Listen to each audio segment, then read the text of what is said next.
우리 김한길 위원장님께서 하도 회의도 많이 하고 아마 우리나라에 있는 이 위원회 중에서 가장 열심히 일한 위원회가 아닌가 그래 생각을 하고 있습니다. 우리 모두 한번 우리 김한길 위원장님과 위원님들께 박수 한번.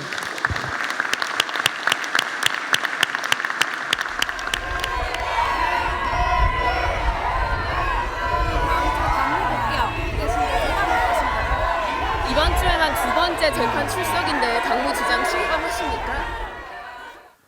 저는 며칠 전 국회에서 기자회견하면서 대통령께서 우리 당의 국회의원들에게 걸어놓으신 무건수행의 저주를 풀어달라고 호소했습니다. 무건수행의 저주를 푸는 것은 대통령이지만은 배신의 정치의 저주를 푸는 것은 대구 시민들일 것입니다. 보수 정치의 스펙트럼을 넓혀주십시오. 오늘 이 자리에 와가지고 또 다른 저주를 풀어달라고 한 것, 이거는 보수가 이기는 방법을 고민하고 있기 때문입니다.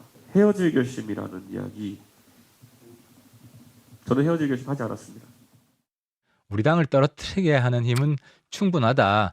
한 2, 3%는 가져갈 겁니다.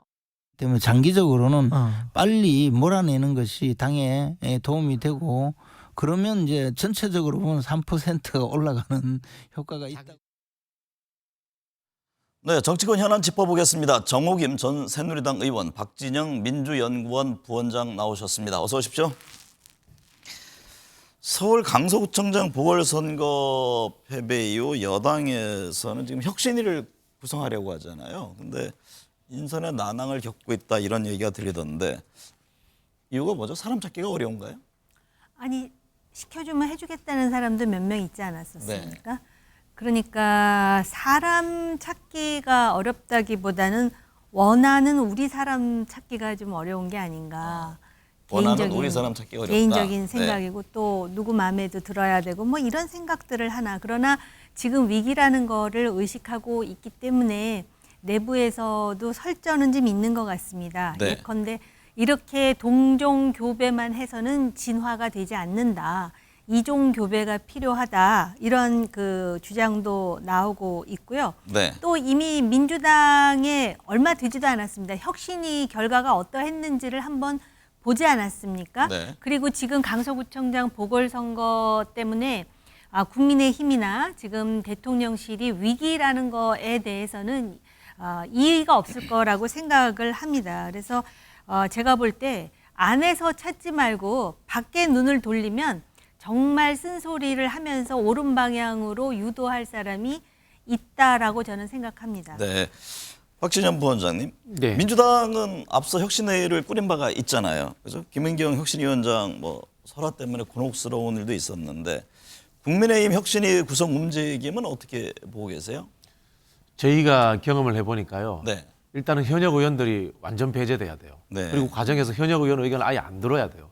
왜냐하면 이분들이 혁신 대상인데 이분들이 감나라 배나라 하니까 혁신이 자체가 좌초되는 그런 흐름으로 가거든요. 네. 그래서 현역 의원들이 우선적으로 배제돼야 되고요. 그리고 두 번째는 지도부가 시작하기 전에 혁신의 원안을 완전히 수용한다는 약속을 해주실 필요가 있습니다. 그리고 세 번째는 누구로 구성할 것인가 문제인데 네. 저는 이론과 정치 현장 경험이 같이 있는 분들이 하는 게 맞다고 생각해요. 네. 정치 현장 경험이 없으면 좀 실현 불가능한 이야기만 하고 또 정치 현장에만 계속 계신 분들은 또 기득권의 또 의견에 따라가고 그렇기 때문에 현장 경험과 이론을 같이 갖춘 분. 네. 우리 정호기 의원 같은 분 하시면 잘하실 것 같은데. 아까 그 도표에 이름이 안 올라가서 제가 그러자는데 여쭤보려고 그랬습니다. 정호김 전 의원님, 최근 김한길 국민통합위원장이 언론 노출 빈도가 잦아졌습니다. 지난 17일이죠. 윤석열 대통령 국민통합위 만찬 자리에서 국민의힘 지도부와 주요 장관들 다 있는데 윤 대통령이 통합위의 재원들이 많은 통찰을 줬다. 상당히 높게 평가를 하지 않았습니까? 그 배경을 어떻게 보세요? 이것도 이제 개인 의견인데요. 네. 그 만찬 자리 사진을 보면서 저 통합이 만찬은 어떤 면에서는 김한길 위원장을 좀 돋보이게 하려는 만찬일까? 이런 생각을 하게 되거든요.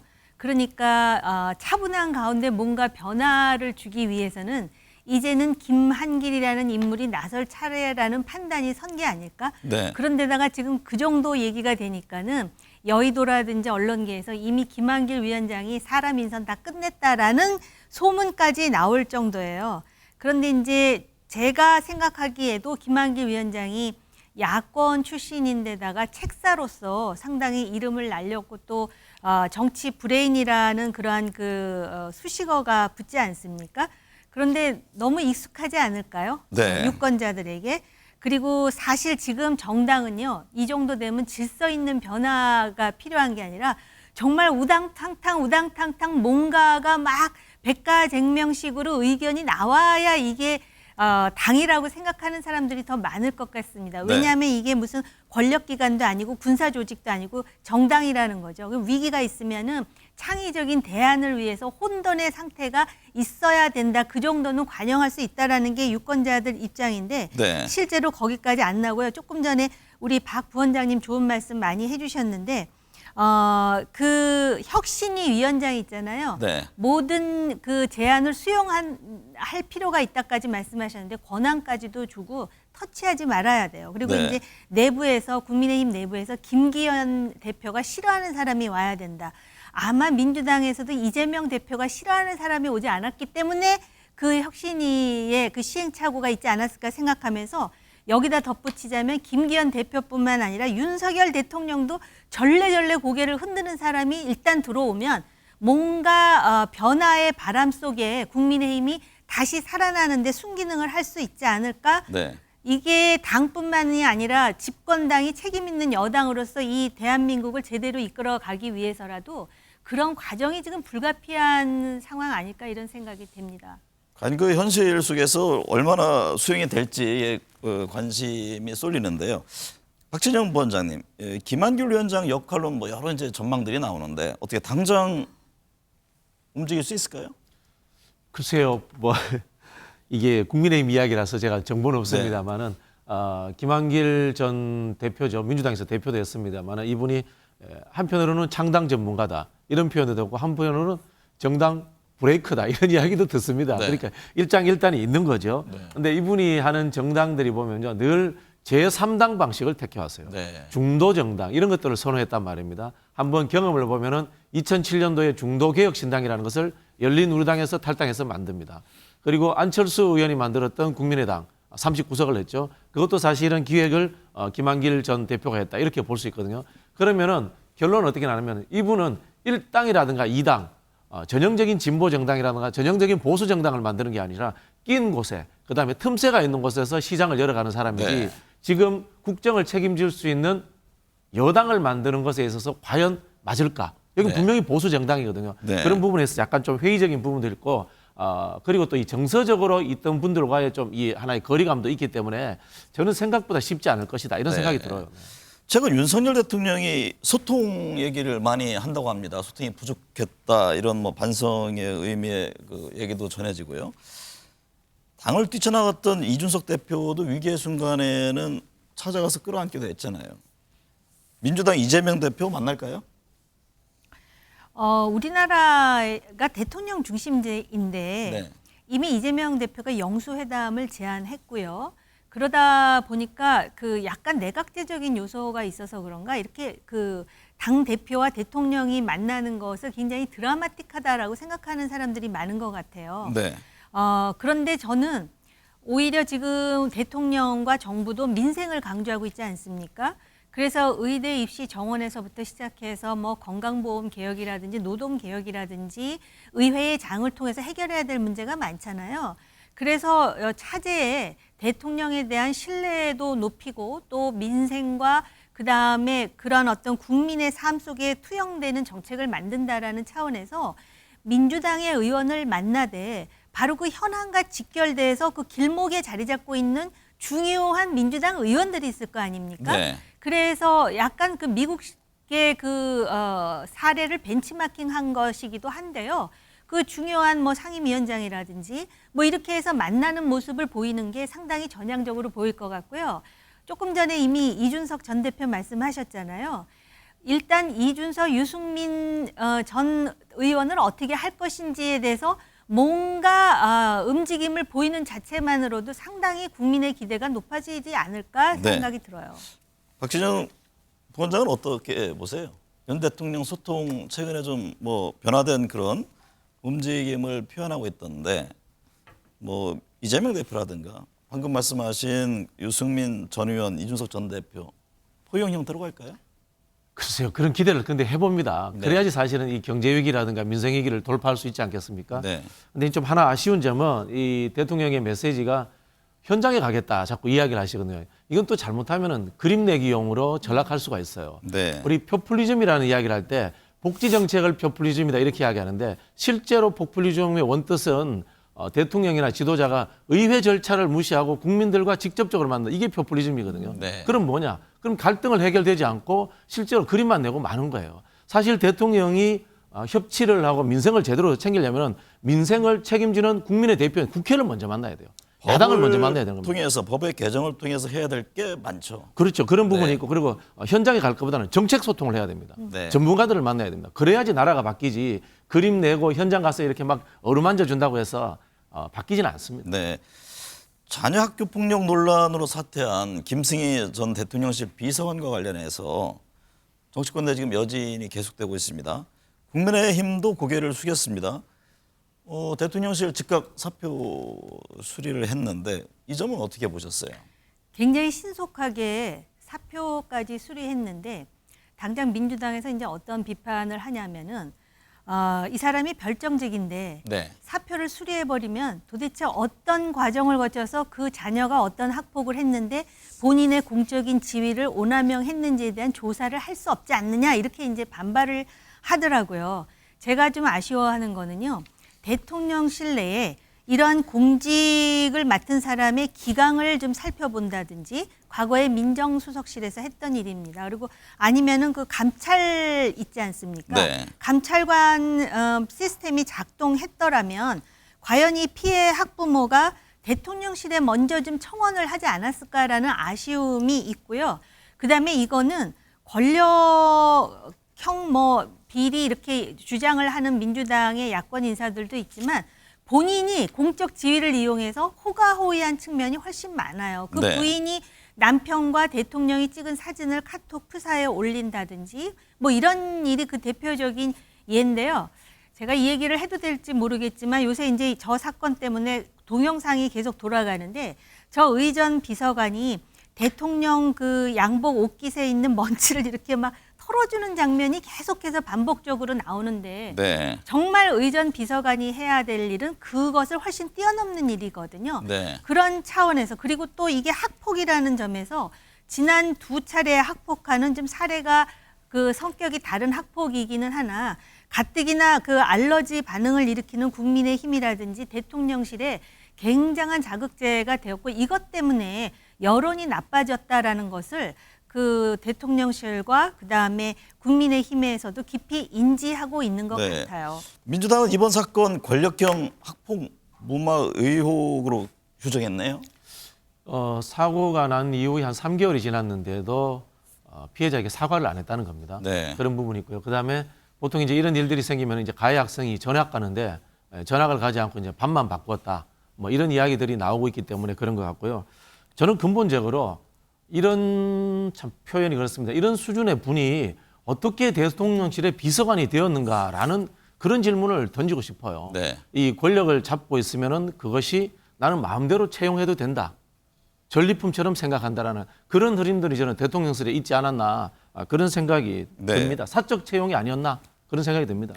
총선 얘기해보죠. 대통령실에 한 30여 명이 떠나서 총선에 출마할 것이다 이런 얘기가 있고 또 내각 인사 중에 한동훈 장관 굉장히 관심이잖아요. 마포 출마설, 종로 출마설 여러 얘기가 나오는데 정호김 전 의원께서는 어떻게 보세요? 출마할 것으로 보세요? 한동훈 장관이 네. 본인도 아직 결정 안 했을 것 같은데요. 네. 네, 그 고민은 많고 또 가끔 그 무슨 저 어디 전시회나 또는 그 대중들 속에 들어가 있을 때 지지자들이 막 환호하는 것을 나름 향유하고 있는 부분도 있어요. 네. 장관인데 그런 차원 그리고 지금 국민의힘이 위기이기 때문에 뭔가 이렇게 그 깃발을 들 수 있는 인물이 필요하다라는 그런 요구도 점점 늘어나고 있거든요. 네. 근데 이게 대선이 아니고 총선이잖아요. 그러면 지역구를 어디로 할 것인가? 그러면 사실 그 얼굴로 총선을 하겠다라는 건데 그러면 또 전국적으로 캠페인을 주도해야 되지 않겠습니까? 네. 그런 차원에서 상당히 정치한 전략이 필요한 것이 아닌가 이런 생각이 들고요.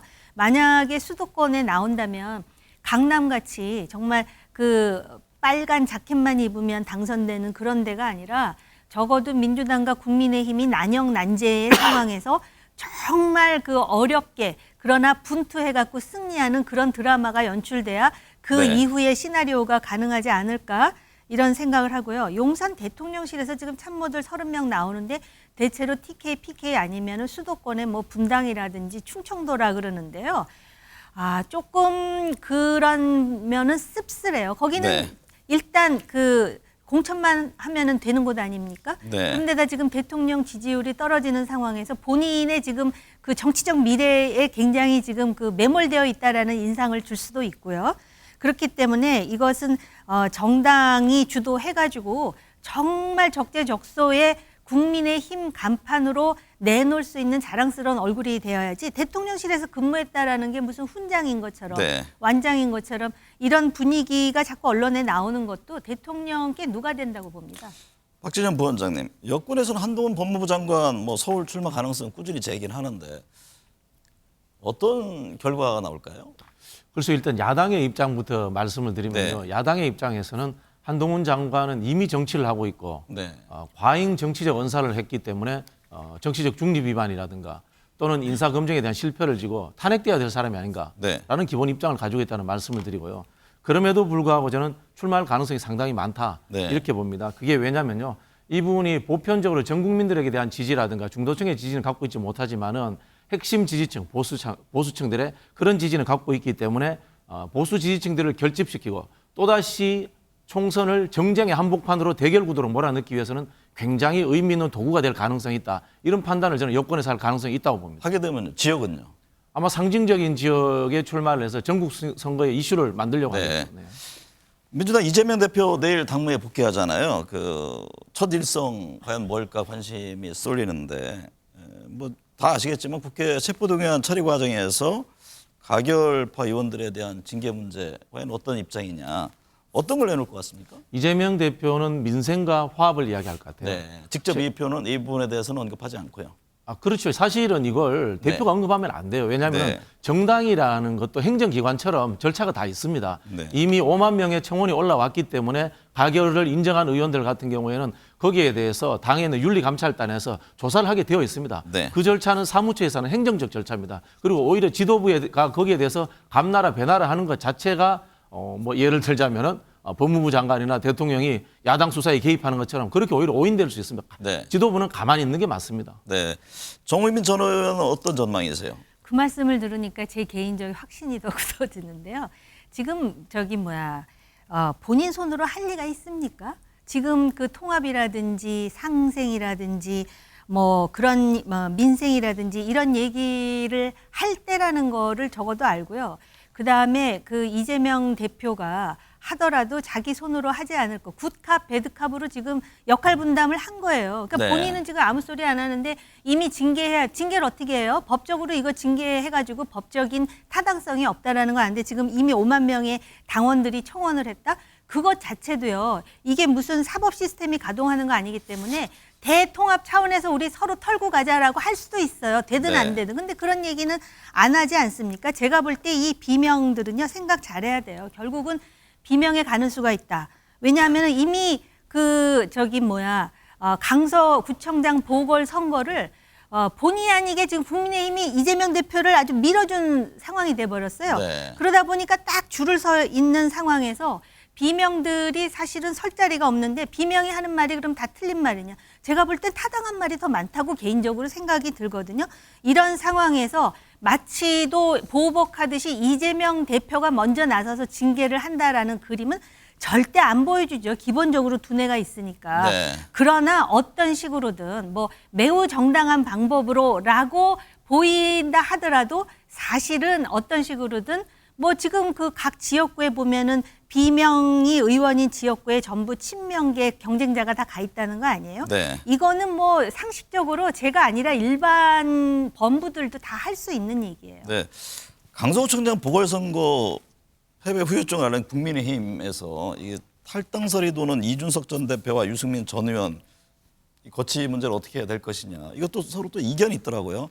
내년 총선 승리를 위해서 잡아야 한다. 내분하는 게 낫다. 의견이 충돌하던데 정무김 의원께서 보시기에는 어떻게 이게 매듭이 될 것 같습니까? 당내 분위기는 어떤가요?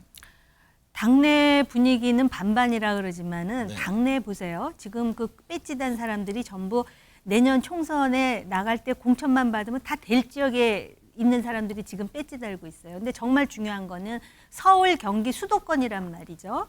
근데 서울, 경기, 수도권을 잡으려면 중도층의 마음을 사야 되잖아요. 네. 그렇게 보면은 상식적으로 이준석, 유승민이 아무리 미워도 다 포용하고 안고 가는 자세. 마치도 윤석열 대통령이 후보 시절에 그들을 이렇게 포용하는 그런 제스처를 썼듯이. 그런데 당내에도 이미 아직까지도 유승민, 이준석을 내보내면 지지율이 뭐 3, 4% 올라간다고 말하는 사람들이 있잖아요. 네. 그렇지만 정말로 전략이라든지 또는 이 선거를 안다면 이 사람들을 끌어안든지 끌어안지 못하면은 못 나가게 할 수 있는 방법이 뭔지를 강구해야 될 상황이에요. 네.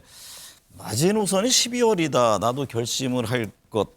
윤석열 대통령과 대립각을 세우며 탈당 뜻을 내비친 이준석 전 대표, 유승민 전 의원 말인데요. 연말에 신당을 창당할 수 있다. 뭐 이런 얘기도 다시 나오던데 그 가능성을 어떻게 보세요?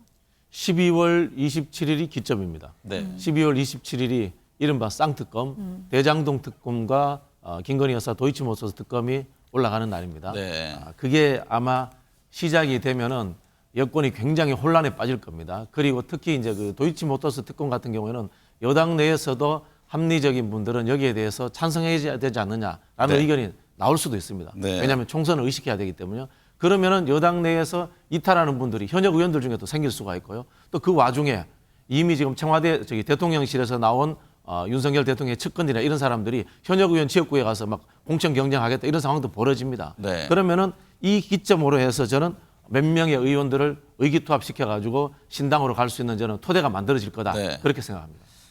이른바 비명계 의원들 민주당 내 의원들의 어떤 탈당이라든가 또 다른 움직임 그 전망은 어떻게 보세요? 탈당하기가 참 쉽지 않은 게요. 네. 하다못해 이준석, 유승민 전 의원 같은 구심점도 지금 민주당에 외곽에는 존재하고 있지 않기 때문에 네. 현실적으로 좀 어렵다 이 말씀을 드리겠고요. 네. 윤석열 대통령은 지지율이 낮지 않습니까? 근데 이재명 대표와 민주당의 지지율은 굉장히 고공행진을 하고 있습니다. 네. 그런 상황이기 때문에 지금 비명계가 이재명 대표에 대해서 비판 또는 뭐 앓는 소리를 하는 것도 사실은 그냥 공천 챙겨줘. 네. 저는 그런 불만으로 해석합니다.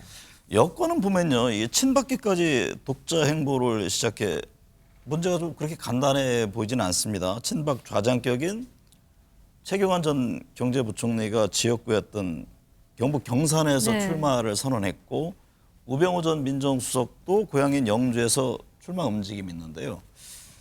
당으로서는 이 국정농단 기억을 떠올릴까 봐 이 공천에 좀 부담스러워할 수도 있을 것 같은데 어떤 전망이세요? 이거 오래된 얘기예요. 네. 이미 오래전부터 준비했고 또 막상 그 지역의 분위기를 보면은 특히 최경환 전 부총리 같은 경우는 무소속으로 나가더라도 당선이 그렇게 어렵지 않을 것이다라는 얘기들을 이미 의지가 오래전부터 굉장히 확고하다고 그러더라고요. 예, 하더라고요. 본인의 의지가 확고하고 그렇다면 국민의힘 입장에서는 이 이슈를 어떻게 하면 최소화할지를 생각해야 되겠죠. 네. 그러려면 이 이슈를 최소화하기 위해서는 지금 박 부원장님이 아주 그 팁을 줬잖아요. 12월 27일이 기점이라고. 네. 그러면 오늘이 10월 22일 아닙니까? 10월 22일부터 12월 27일까지 어떤 그 절차를 거쳐가지고 개혁을 극적으로 드라마틱하게 해가지고 국민들을 전부 그 국민의 힘에 주목하게 만드는지 그 전략을 짜야 되는 거예요. 그래서 네. 사실은 이 지역이 다른 지역도 아니고 TK 지역이기 때문에 이런 현상이 벌어지는 겁니다. 그래서 이걸 그렇다고 이 사람들을 뭐 피선거권 있는 사람을 나가지 말라고 누가 압박할 수 있겠습니까? 네. 물론 이제 마쿠에서 어떤 일이 벌어질지는 제가 모르겠지만 말이죠. 그래서 지금 더 급한 거는 조금 전에 쌍특검 얘기도 하셨는데 이런 부분에 대해서 김기현 대표의 얼굴로 과연 이걸 다 감당할 수 있을 것인가. 그렇기 때문에 혁신위원장의 얼굴이 굉장히 중요하고 지금 윤석열 대통령이나 김기현 대표나 자기가 가장 하기 싫어하는 일을 먼저 하면은 이걸 혁신이라고 보는 눈이 굉장히 많을 거예요. 간단해요. 그 상황이 어떻게 정리될지 모르겠습니다만은 자칫 만약에 최 전 부총리라든가 오 전 민정수석이 무소속 출마를 하면 TK 텃밭에서 보수 인사들끼리 서로 경쟁하는 충돌하는 이런 것도 뭐 예상해 볼 수 있겠네요. 민주당 나쁘지 않죠. 이제 네. 강 건너 불구경인데 다만 강 건너 불구경조차도 의미와 저는 명분이 있어야 된다고 생각하는 게 네. 최경환 부총리 같은 분은 출마를 하시려면은 박근혜 대통령 탄핵 문제에 대해서 본인의 입장을 밝히셔야 돼요. 네. 박근혜 대통령 탄핵이 잘못됐다. 뭐 그런 이야기를 하셔야 되는 거고요. 또 그럼 그 탄핵의 주체였던 윤석열 대통령에 대해서 현재 윤석열 정부가 비정상적이다. 그렇기 때문에 저는 보수를 제대로 세우기 위해서 나는 출마할 수밖에 없다라든가 네. 그런 명분을 만들어주는 것이 저는 의미 있다고 생각이 들고요. 이런 과정 속에서 민주당도 그분들과 또 뭐 교류도 있지 않을까 뭐 그런 생각도 해봅니다. 네. 아니면은 같은 보수이기 때문에 국민의힘의 리더십으로 후보 단일화를 위한 어떤 경선을 한다든지 네. 아직 시간이 많기 때문에 방법은 상당히 있습니다. 네. 예. 민주당 검찰을 향해 위장 전입 또 주민등록법 위반, 감사윤리 강령 위반, 수원지검 이정섭 2차장 검사를 수사해야 한다고 촉구했는데 이 문제는 어떻게 보세요? 이 이정석 검사가 지금 그 대북 송금 수사를 맡고 있기 때문에 네. 민주당 차원의 정치적 공격을 하는 게 아닌가. 그리고 이제 그 민주당의 주장은 이 이정섭 차장 검사도 윤석열 사단이다. 그리고 뭐 귀족 검사다. 거기다가 뭐 그 개인적으로 뭐 골프장을 운영하는 그런 장인을 두고 있고 뭐 여러 가지 얘기를 하던데 가장 중요한 거는 대북 송금 수사를 얼마나 객관적으로 그 정확하게 하느냐 아니겠습니까? 네. 그런데 이런 식으로 공격하는 건 또 한편으로 해석하자면은 대북 송금 수사에 대해서 민주당 그리고 민주당 대표가 가지는 심리적 정치적 부담감을 우리가 읽을 수가 있거든요. 그러다 보니까는 뭐 다양한 주장을 하더라고요. 뭐 증언을 오염했다는 등 뭐 여러 가지 주장하는데 가장 중요한 거는 대북 송금 수사입니다. 박진영 부원장님, 민주당 추가 검사 탄핵 카드 꺼내면서 검찰을 향한 공세 이어가고 있는데요. 한편에서는 역풍에 대한 우려의 목소리도 있다고 하던데 이건 어떻게 보고 계세요? 글쎄요, 저는 이제 이런 문제들을 우리가 정치를 볼 때 게임하는 것처럼 이재명 대표 수사를 하니까 검사를 공격한다. 저는 그렇게 보는 건 옳지 않다고 보고요. 네. 본질의 문제로 접근해야 되는데 정치라는 것은 알고 보면 옳고 그름이라는 것이 존재하거든요. 이 검사가 했던 행위들 중에 예를 들자면 위장 전입은 본인도 인정했습니다. 네. 그것도 주민등록법 위반입니다. 그리고 뭐 수많은 뭐 비리 의혹들 이런 것들이 나와 있습니다. 그렇다면 충분히 탄핵될 수 있는 거다. 저는 이렇게 생각이 들고요. 네. 그다음에 이제 역풍은 존재하지 않는다는 것이요. 역풍이 불려면은 말도 안 되는 걸로 탄핵을 해야 되지 않습니까? 네. 근데 말씀드린 것처럼 의혹이 있지 않습니까? 개연성이 충분히 있지 않습니까? 예를 들어 볼게요. 이상민 행안부 장관 탄핵돼서 다시 뭐 기각되었습니다만 역풍 전혀 없습니다. 네. 그런 부분에서 윤석열 정부 자체가 비상식적이기 때문에 역풍은 존재하지 않는다라고 제가 단언하고 싶습니다. 네. 불과 한 달 전에 네. 이재명 대표의 체포 동의안이 가결됐었어요. 근데 5일 만인가 그 구속영장이 기각되잖아요. 그러면서 1년의 정치적 상황 때문에 민주당이 살아났어요. 그게 지금 딱 한 달 된 얘기거든요. 네. 앞으로 어떤 일이 벌어질지 몰라요. 그러니까 민주당이 지금 뭐 지지율이 높아지고 그러기 때문에 굉장히 공세적인데 이럴 때일수록 유권자가 바라볼 때 뭐가 상식적이고 어떤 정치적 의도가 있는지 없는지를 의심하게 만드는 거는 대충 지지율에 당장 영향을 미칠 수 있는 소지가 많다라는 부분을 지적하고 싶어요. 네. 네, 오늘 두 분 말씀 잘 들었습니다.